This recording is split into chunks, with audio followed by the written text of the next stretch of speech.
آج کے سبق میں ہم ایک دعا پڑھیں گے۔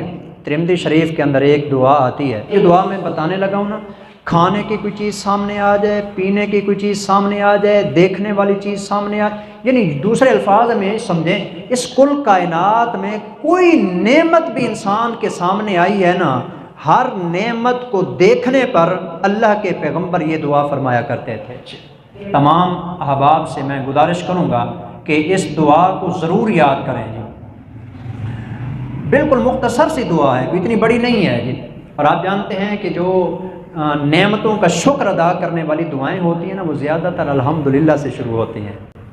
مثلا ایک بندہ کھانا کھاتا ہے، کھانا کھانے کے بعد کیا پڑھتے ہیں؟ الحمدللہ الذی اطعمنا وسقانا وجعلنا من المسلمین۔ ایک اور دعا ہے کھانا کھانے کے بعد، الحمدللہ الذی اطعم وسقا وصبغہ وجعل لہ مخرجا۔ اس دعا کے بارے میں آپ نے فرمایا جو بندہ کھانا کھانے کے بعد یہ دعا پڑھ لیتا ہے نا، اللہ اس کے سارے گناہ معاف کر دیتا ہے۔ کھانا بھی خود کھایا، صرف دعا پڑھی، اللہ نے گناہ معاف کر دی۔ الحمدللہ الذی کسانی ھذا ورزقنی من غیر حول منی ولا قوہ۔ لباس پہننے کی دعا ہے، بندہ رات کو لباس چینج کر کے سوتا ہے، صبح اٹھ کے یہ دعا پڑھ لے جو بھی میں نے پڑھی ہے۔ اس کے بارے میں بھی حضور نے فرمایا کہ جو بندہ لباس پہنتے ہوئے یہ دعا پڑھ لیتا ہے، ایک تو اللہ اس کے گناہ معاف کر دیتا ہے، اور دوسرے نمبر پہ جب تک وہ لباس اس کے جسم کے اوپر رہتا ہے اس کے لیے رحمت کا ذریعہ بنا رہتا ہے۔ تو اس لیے نبی کریم صلی اللہ علیہ وسلم کی ہر سنت ہی کمال کی ہے جی، اس کے اوپر توجہ دینی چاہیے۔ انتہائی مختصر ترین یہ دعا ہے جی، اس کے اوپر تمام ساتھی توجہ دیں گے۔ یہی دعا ہے، ایک دو لفظ آگے ہیں، یہی میں نے بتانا تھا، الحمدللہ الذی رزقنی ہے۔ تمام تعریفیں اس اللہ کے لیے جس نے مجھے اس نعمت کا رزق عطا فرمایا ہے جی۔ لیکن اصل کمال دوسرے جملے میں ہے جی، جس کی وجہ سے اس دعا میں اتنی طاقت پیدا ہو گئی ہے، اور اس نے اس دعا کو مزید طاقتور بنا دیا۔ اور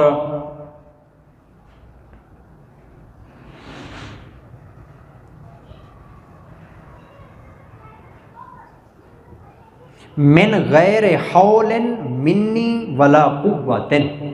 اس دعا کا مطلب یہ ہے جب بھی کوئی نعمت سامنے آتی ہے تو بندہ یہ کہے ساری تعریفیں اس اللہ کے لیے ہیں جس نے میری قوت اور طاقت کے بغیر محض اپنے فضل سے مجھے یہ نعمت عطا فرمائی ہے۔ یہی ایک جملہ ہے جو مسلمان اور کافر کے درمیان فرق کرتا ہے، انسان اور جانور کے درمیان فرق کرتا ہے۔ جانور کوئی بھی چیز آتی ہے کھا جاتا ہے، اس کو نہیں پتا کہ یہ کس نے دی ہے۔ انسان کو یہ پتہ ہونا چاہیے کہ یہ نعمت مجھے میرے اللہ نے دی ہے۔ اور کافر اور مسلمان کے درمیان بھی یہی فرق ہے، کافر جانوروں کی طرح جو چیز سامنے آتی ہے کھا جاتا ہے۔ اس دعا کو اپنے دل میں رکھیے، کوئی نعمت سامنے آنے کے اوپر یہ دعا پڑھیے۔ سب سے بڑا فائدہ اس کا بتاؤں آپ کو، باقی فائدے اپنی جگہ پر، سب سے بڑا عظیم فائدہ یہ ہے کہ اس دعا کے پڑھنے پر اللہ آپ کو حضور کی سنت پہ عمل کی توفیق عطا فرمائیں گے۔ اور ساتھ دوسرا ہی فائدہ ہے، صرف اس سنت پر عمل کی توفیق نہیں، اس گئے گزرے دور کے اندر حضور کی سنت پر عمل کرنے کا اللہ اجر عطا فرمائیں گے۔ کتنی بڑی نعمت ہے یہ، بہت بڑی کمال کی نعمت ہے۔ پڑھیں گے اس کو جی، تمام نعمتیں ذہن کے اندر سامنے رکھیں جی، ان کو سامنے رکھ کے جو ہے نا اس دعا کو پڑھیں گے، حضور کی سنت پر بھی عمل ہوگا، انشاءاللہ اللہ بہت بڑا اجر بھی عطا فرمائیں گے۔ الحمدللہ الذی رزقنی من غیر حول منی ولا قوت۔